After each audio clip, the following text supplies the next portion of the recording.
पश्यति येन चक्षुषि पश्यति तदेव ब्रह्मत्वं विद्धि नेदं यदिदमुपासते नेदं यदिदमुपासते।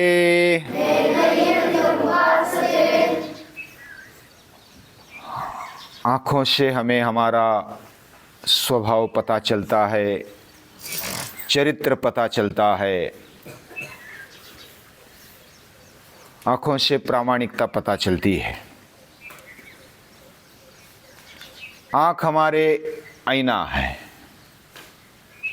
हमारे जीवन का आईना हमारी आँखें है, इंद्रिय है। हमारे अंदर क्या चल रहा है वह चेहरे पर दिखता है, विशेष करके आँखों में दिखता है। किसके मन में अगर लालच है तो वो आँखों में दिखता है, किसके अंदर तेजस्विता है तो वो आँखों में दिखती है, किसी ने तप किया है तो वो आँखों में दिखता है। यानी आँख हमारे जीवन का प्रतिबिंब है। हमारी बाह्य दृष्टि जैसी सुंदर होनी चाहिए, तेजस्वी होनी चाहिए, अस्मिता युक्त होनी चाहिए, प्रेमळ होनी चाहिए, प्रसन्न होनी चाहिए, वैसे अंदर भी वह प्रसन्न होनी चाहिए, दृष्टि विवेकपूर्ण होनी चाहिए, कारुण्यपूर्ण होनी चाहिए, तेजस्वी भी होनी चाहिए और तात्विक दृष्टि होनी चाहिए। जब कारुण्य दृष्टि आने लगती है, करुणा का अर्थ हमने देखा,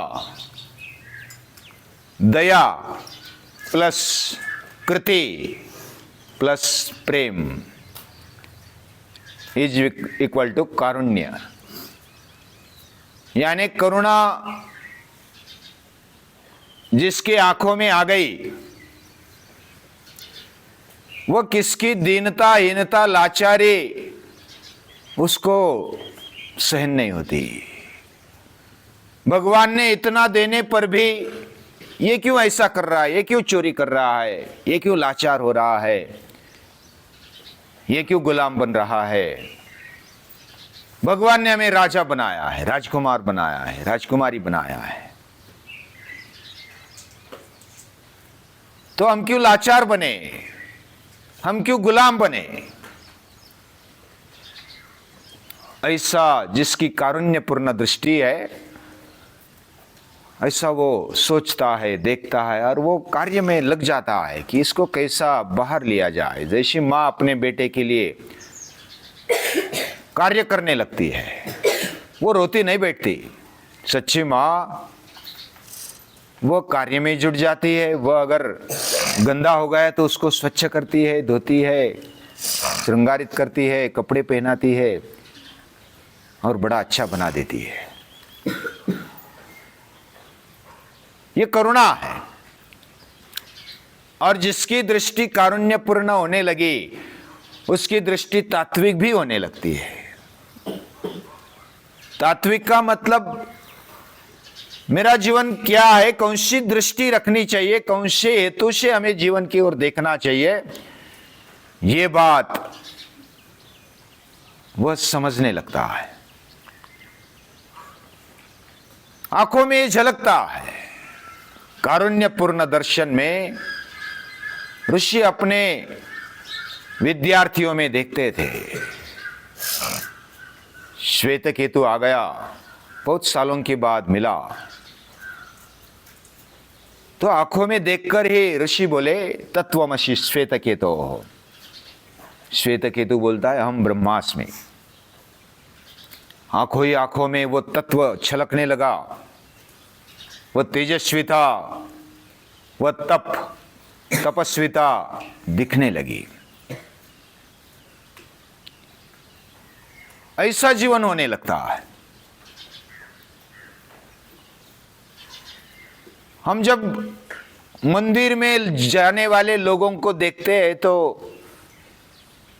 बहुत सारे लोगों के मन में क्या होता है, अगर थोड़ा प्रश्न पूछेंगे, मुलाकात करेंगे तो अभ्यास हो जाएगा। कोई कोई आते विद्यार्थी जैसे आते हैं तो भगवान मुझे पास कर देना, अभी परीक्षा नजदीक है। कोई कोई संकट आ गया है तो वो बोलते हैं भगवान ये संकट दूर कर देना। कोई कोई बोलते हैं मुझे पुत्र नहीं हुआ, पुत्र देना। कोई कोई बोलते हैं कि मुझे अभी बंगला नहीं बना, बंगला बना देना। मुझे गाड़ी नहीं मिली, गाड़ी प्राप्त करवा देना। कोई कोई बीमार रहते तो बोलते हैं कि मेरी बीमारी ठीक कर देना, कुछ भी हो जाए मैं अच्छा हो जाऊं, मेरी जिंदगी बढ़ा देना। ऐसे मांगने वाले ही ज्यादा है। भोग की दृष्टि से भगवान की ओर देखते हैं, सृष्टि की ओर देखते हैं और भक्ति कर रहे हैं। बाहर से नमस्कार करते, पूजा करते, आरती करते, यज्ञ करते बड़े बड़े, और अंदर कुछ और ही चल रहा है। रावण ने भी भक्ति की है, महान भक्ति। अयत्नादापाद्य स्त्रिभुवनमवैरव्यतिकरम दशाश्यो यद्बाहुन नभृतरन कंडू परवशान शिरपद्म श्रेणीर रचित चरणाम्भोरु अभले शिवायास्त्वद्भक्ते त्रिपुरहर विस्फुर्जितमिदम। ये महिम्न स्तोत्र में वर्णन किया है पुष्पदंत कवि ने कि रावण कैसा है, कैसी भक्ति करता है, अपने शिर कमल वो देता है, इतनी भक्ति है। अपनी जान देने के लिए तैयार है, इतनी भक्ति है। लेकिन हमारे समझ में नहीं आता कि भक्त कौन है और भोगी कौन है। भक्ति करते हुए भी भोग जीवन में दिखता है। भोगी जीवन जीने के लिए कोई भक्ति करते, कोई भक्त ऐसे होते कि उनको भोग भोगना पड़ता है। भोग भोगे बिना भक्ति भी नहीं होती। तो हमारे समझ में नहीं आता। एक बार क्या हुआ, तुकाराम महाराज, पता है ना, तुकाराम महाराज भंडारा की पर्वत पर जा बैठे थे और साधना कर रहे थे अकेले में। उतने में एक गंगाराम आ गया। तो गंगाराम आ गया तो उसको पूछा, अरे मेरी भैंस इधर गई है क्या? तू इधर बैठा है, मेरी भैंस गुम हो गई तो तूने देखी? तो तुकाराम महाराज कुछ नहीं बोले। उनका तो ध्यान चल रहा था, एकाग्रता का अभ्यास चल रहा था, कहाँ भैंस और कहाँ हमारा। तो वो कुछ नहीं बोले। वो क्या बोलते? फिर गंगाराम बोलता है कि आप बाबा जैसे दिखते हो और सुना है कि तुकाराम महाराज बहुत साधना करते। क्या तुकाराम तू ही है? आप ही है? बोले कि हाँ मैं ही तुकाराम हूँ। हाँ तो बड़े आप अतीन्द्रिय साधना कर रहे हैं, अंतर्ज्ञान आपको प्राप्त हुआ है ऐसा मैंने सुना है। नमस्कार किया। नमस्कार करके अपने अंतर्ज्ञान से देखो कि मेरी भैंस किधर गई है। अभी उनको क्या पता, तुकाराम महाराज वो तो अपने ध्यान में मग्न है। और अंतर्ज्ञान क्या है? अंतर्ज्ञान भी कोई ऐसा समझते कि बस हमारे फायदे के लिए अंतर्ज्ञान काम आ जाए, भगवान की भक्ति काम आ जाए तो अच्छा है। उनका भी कोई दोष नहीं। उनके लिए तो सर्वस्व भैंस है। भैंस से ही उनका जीवन यापन चलता है। उसका दूध निकालना, उसके चारा पानी करना, उससे उनका चरित्र बनता है, गोबर बेचना। तो ये सब उसके ऊपर चलने के कारण उसके लिए तो सर्वस्व भैंस है। वो भैंस के लिए पागल हो गया है। तो तुकाराम महाराज बोलते हैं कि थोड़ी देर बैठ जाओ बाबा, तेरी उम्र कितनी है? बोला कि मेरी उम्र अभी 45 साल है। तो तुकाराम महाराज बोलते हैं तेरी इतनी 45 साल उम्र हो गई, भैंस तेरी खो गई इसलिए इतना परेशान है तो, लेकिन तेरी इतनी जिंदगी तूने गवा दी, क्या तुझे कुछ परेशानी लगती है? क्या अस्वस्थता कुछ लगती है? मैं क्यों जी रहा हूं, किस लिए जी रहा हूं, क्या कभी तूने सोचा? भाई इसके लिए इतना व्याकुल होने वाला तू,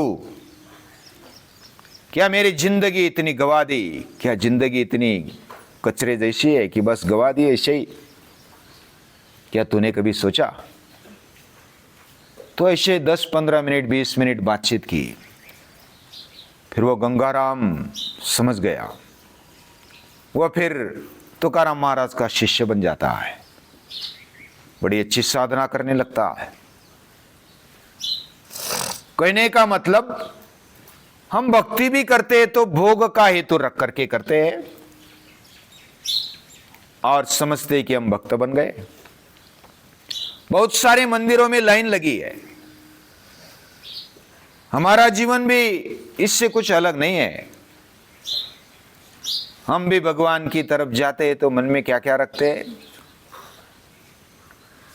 मेरा क्या होगा, कैसे होगा, मेरा अच्छा होना चाहिए, बुरा जो समय चल रहा है वो निकलना चाहिए। 7:30 आ गए तो उसको कैसे कम किया जाए, 7:30 लग गए तो हनुमान के द्वार जाते हैं, कोई शनि मंदिर जाते हैं, शनि की 7:30 लगती है तो शनि महाराज कृपा कर देना, थोड़ा हल्के से फटका मारना। और लाइन लगती है तेल चढ़ाने के लिए या तो नमस्कार करने के लिए। क्यों लाइन लगती है? हमें ऐसा लगता है कि भक्ति बढ़ गई। भक्ति नहीं बढ़ी, भोग बढ़ गया है। वो उसके लिए मांग रहा है, निस्वार्थ भाव से कोई भगवान की तरफ जा रहा है। भगवान में केवल मिलने के लिए आ गए। तो हमारा पिता है, माता है, तो हमारा बंधु है, सखा है, तुझे मिलने के लिए मैं आ गया, बस मुझे कुछ नहीं चाहिए। ऐसा कौन गया है मंदिर में? ऐसा कौन करता है भक्ति? तो हमारी जब तात्विक दृष्टि बनने लगती है, मेरा जीवन भोग के लिए है या कुछ और है, यह समझने की जरूरत है। और उपनिषद दादी मां हमारी आंखें खुलाना चाहती है। क्या सचमुच हमारा जीवन इसके लिए है? अगर इसके लिए है तो पशु जीवन दिया होता भगवान ने। हमें मनुष्य जीवन मिला। मनुष्य जीवन ये विशेष है, ये कुछ अलग दृष्टि रखने की क्षमता रखता है और ऐसा जीवन हमें चाहिए। ये उच्च जीवन देगा, हमें सब कुछ प्राप्त होगा। लेकिन हमने क्या प्राप्त करने के लिए सोचा है? क्या भौतिक चीजें? आज ऐसा लगता है कि ये चीजें बहुत महत्वपूर्ण हैं और उसको बहुत ही संभालते, ये करते, वो कल नष्ट हो जाती है और फिर पछतावा आता है कि जिसके लिए मैंने किया वो तो नष्ट हो गया, वो तो हाथ से निकल गया, अभी क्या करना? फिर पछतावा करने के बजाय दूसरा कोई चारा नहीं रहता। हमें जो समय मिला विद्यार्थी अवस्था में, समय निकल गया तो ऐसा नहीं लगना चाहिए कि मैंने समय ऐसा ही गवा दिया। मेरा अभ्यास, मेरी विद्या ग्रहण करने का जो भी बल है, तीव्रता है, वो मैं लगाऊंगा, सही समय पे लगाऊंगा, तो अपने जीवन को समझ पाऊंगा, अपनी दृष्टि बदल पाऊंगा। ये दृष्टि बदलने की क्षमता ये उपनिषद दादी माँ देती है। उसको नमस्कार है, प्रणाम।